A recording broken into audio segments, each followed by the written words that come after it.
ஃபோனில் பேசாதன்னு சொன்னால் கேட்டாதானே? எப்போ பார்த்தாலும் ஃபோனு ஃபோனு ஃபோனு.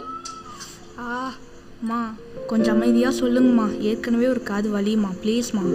என்ன ப்ளீஸ்? சொல்கிறது எதுவுமே கேட்கறது இல்லை, எப்போ பார்த்தாலும் ஃபோன் தான்.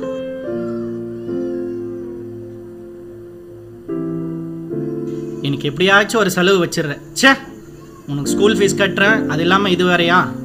அப்பா நான் சொல்ல வரது கொஞ்சம் கேளுங்கப்பா, எப்போ பார்த்தாலும் திட்டிங்கன்னே இருக்கீங்க. நான் எதுக்கு கேட்கணும்? ஃபஸ்ட்டு நான் சொல்கிறத நீ கேளு. எதுக்கு எடுத்தாலும் கூட கூட பேசிகிட்டு இருக்காத, சரியா? கொஞ்சம் சாந்தமாக என்கிட்ட பேசினா நல்லா இருக்கும். நான் ரொம்ப ஹர்ட்டாக இருக்கேன். ஒரு விஷயம் சொல்கிறதுக்கு முன்னாடியே கத்தி கத்தி பேசுகிறாங்க. கொஞ்சம் அமைதியாக கேட்டா நானும் என்னோடய ஃபீலிங் ஷேர் பண்ணுவேன்ல, யார் என்ன கேட்பா? என்னடி யோசிச்சுட்டே இருக்க? என் டைமை நல்லா வேஸ்ட் பண்ணுற நீ. எனக்கு ஆஃபீஸ் போயிருக்கணும் நேரம்னா. எப்போவுமே அமைதியாகவே இரு, வாயை மட்டும் திறந்துடாத. சிஸ்டர், ஃபர்ஸ்ட் பேஷண்ட்டை வர சொல்லுங்கள்.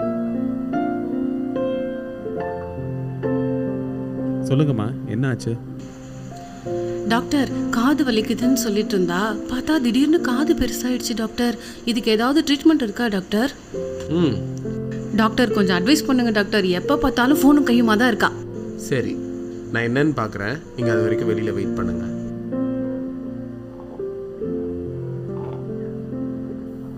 சொல்லுமா, என்ன ஆச்சு? டாக்டர், காது வலிச்சுது, அப்புறம் ரொம்ப பெருசாயிடுச்சு. எங்கள் அம்மா என்னை திட்டிகிட்டே இருக்காங்க. என்ன பண்ணாலும் என்ன சொன்னாலும் என்னை எதாவது திட்டிகிட்டே இருக்காங்க. டாக்டர், எனக்கு இந்த காது சரியானா போதும் டாக்டர். சரிம்மா, நான் என்னன்னு பார்க்குறேன்.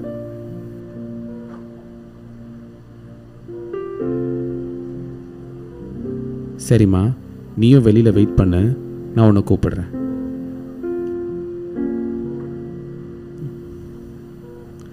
சிஸ்டர், பேஷண்ட் சொன்னதை நோட் பண்ணிக்கிட்டீங்களா? சரி சிஸ்டர், அடுத்த பேஷண்ட்டை கூப்பிடுங்க சிஸ்டர்.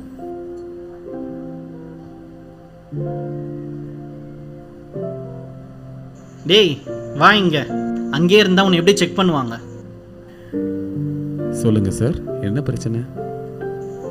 டாக்டர், எப்போ பார்த்தாலும் தலைவலின்றான். இந்த வயசில் அவனுக்கு என்ன தலைவலி? என்னப்பா ஆச்சு? எனக்கு ரொம்ப தலைவலிக்குது டாக்டர். இதே மாதிரி தான் வீட்டில் திட்டிக்கிட்டே இருக்காங்க.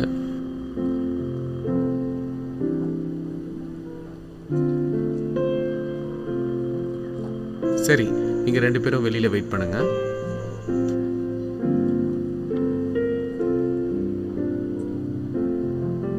சிஸ்டர், வெளியில் எத்தனை பேஷண்ட் வெயிட் பண்ணுறாங்கன்னு கொஞ்சம் பார்த்துட்டு வாங்க.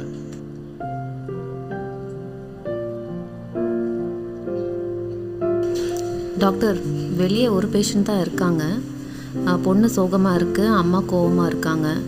எனக்கு என்னவோ கேசஸ் பார்த்தா சிம்லராக தான் இருக்குன்னு நான் நினைக்கிறேன். நீங்கள் என்ன டாக்டர் நினைக்கிறீங்க? இந்த கேஸும் அதே மாதிரி தான் இருக்குது. இதுக்கு மருந்து எதுவும் கிடையாது. இது மன ரீதியான பிரச்சனை தான். But I have a solution.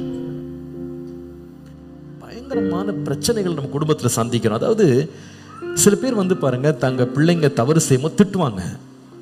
கடிந்து கொள்றது தப்பான்னு கேட்டா கண்டிப்பா தப்பு இல்லை. ஆனா சாந்தம் இல்லாம கடிந்து கொள்ளும் போது அந்த வார்த்தைகள் என்ன செய்யுதுன்னா, அந்த பிள்ளையினுடைய உள்ளத்தை போய் காயப்படுத்தி வேதனைப்படுத்தி அதனால 2 பேருக்குள்ள உறவு என்ன ஆயிடுது, முறிஞ்சு போயிடுது. அதே பிரச்சனைய சொல்ற விதமே எப்படி சொல்லலாம்? சாந்தமா பொறுமையா அன்போடு சொன்னா சொல்ல வேண்டிய காரியம், நிறைவேற வேண்டிய காரியம், பரிமாற வேண்டிய கருத்து பரிமாற்றிடலாம். அதாவது சில பேர் சொல்லுவாங்க, பாஸ்டர் நான் நல்ல விதமாக தான் நல்லது தான் சொன்னேன். நீங்கள் நல்லதை சொன்னீங்க, நல்ல விதமாக சொல்ல, அவ்வளோதான். நீங்கள் நல்ல நோக்கத்தோடு தான் அதை செய்தீங்க. நீங்கள் திருத்தணும், அதை சரி பண்ணணும், அவங்கள நல்லா ஆக்கணும், அவங்க இப்படி கெட்டு போகக்கூடாது அப்படின்னு சொல்கிறத நம்முடைய இன்டென்ஷன்ஸ் நல்லது தான். But our intervention, the way we intervened is wrong. உதாரணமாக ஒரு பிள்ளை படிக்கலைன்னு வச்சுக்கிடுங்களேன். ஒரு பிள்ளை படிக்கலை, நம்முடைய நோக்கம் என்ன? என் பிள்ளை நல்லா படிக்கணும், வருங்காலத்தில் பிரச்சனை இல்லாமல் வாழணும், அந்த பிள்ளையினுடைய வருங்காலம் நல்லா இருக்கணும். இப்போ அந்த பிள்ளைய படிக்க வைக்கிறதுக்கு என்ன இருக்கணும்னா ஒரு சாந்தம் இருக்குமானா அந்த பிள்ளையை உற்சாகப்படுத்தி ஊக்கப்படுத்தி அவங்களோட பிரச்சனை என்னன்னு புரிஞ்சுக்கிட்டு நம்ம சாந்தமாக பொறுமையாக அன்போடு அவர்களுக்கு சொல்லி கொடுக்கறதுல நாம் முயற்சி எடுக்கலாம். ஆனால் எடுத்த உடனே கரண்டி வச்சு ஒரே அடி மண்டையில், ஃபஸ்ட்டு அட்டம்ப்டே அதுதான். முதல் வார்த்தை என்னன்னா, நீ ஒரு அடி முட்டாள். இப்படி ஆரம்பிச்சோன்னா பிரச்சனையை தான் கையாளுறோம், ஆனால் காஃபி கரைக்கு ஆசிடை கொண்டு ஊற்றின மாதிரி தான். அவ்வளோ வலிமை தேவையே இல்லை இல்லை, அவ்வளோ வலிமை அவ்வளோ கடுமை தேவையில்லை. அப்போ ஆண்டவர் நமக்கு இந்த சாந்தத்தை தரணும். பாருங்க, இந்த சாந்தம் என்பது ஒரு பெரிய பலன். சாந்தமே ஒரு பலன். இது ஏன் நான் சொல்லுகிறேன்னா, இந்த சாந்தத்தை தருகிறவர் யாருன்னா பரிசுத்த ஆவியானவர். ஆவியின் கனிகளில் 8வது கனியாக லிஸ்ட்ல வர்றது என்னன்னு பார்த்தீங்கன்னா சாந்தம்.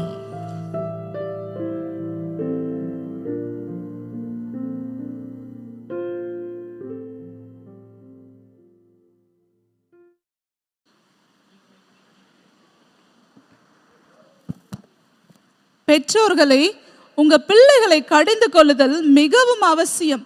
ஆனா உங்க அன்பு ரொம்ப முக்கியம். அன்போடும் சாந்தத்தோடும் உங்க பிள்ளைகளை கையாளுங்க.